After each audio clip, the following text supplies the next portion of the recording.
Ja, laat ze zit, zet een smile op. Zij is nog hier zoet, zij me mooi kijkt.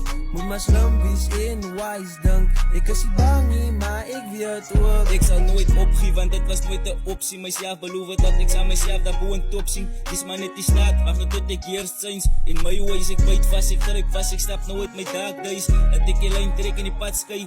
Ik kan die mountain overkam, wat ik gaat eindig bij die begin. En daar is hoe ik onderbreid, is goed is wat my onderkry. En dis een small world.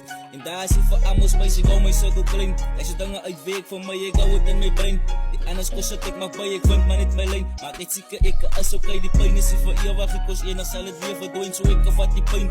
En gaan maar net my eie way, ek sê ek is okay. Maar die pijn is ek piesig om te huil en ook in die skaas. Van die paas, ja dit bra, my die daar, ek al manne in die jare gaat het gauw vir. Laat weet my as ek verkeerd is. Pijn wat is deel van die lewe. Hou doop, die is reality. Pas life wil my geroof vir die. Alles is het, sit een smile op. Sy is nog hier soet, sy me mooi kyk. Moet maar slumbies in wise dink. Ek is nie bang nie, maar ek weet ook. Je kan dus focus op je paas life. Terwijl we streven naar voren, dus allemaal try survive. En ze moet denken hoe verkeerd ik vervuil in life. Het slaan diep, maar ik koop nog, ik ging niet op je. Ik bleef gefocust, pain it me like pain. Even though most of the days I felt hopeless.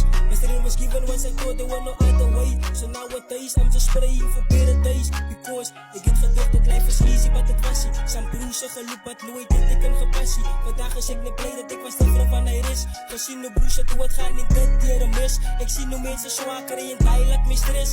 Broers wat zelfmoord pleegt, because hulle is die prest. Een broer wat ons gekend het, wat hij dus nou verlaat. May you rest in peace, in sterkte vir die fame, wat especially die ma. Sy is getraumatiseerd, koos as jy is nie meer daar. Ek skryf die song en ek vraag, dat jy moet dra, wat as jy is op 'n beter plek en God sal hom bewaar.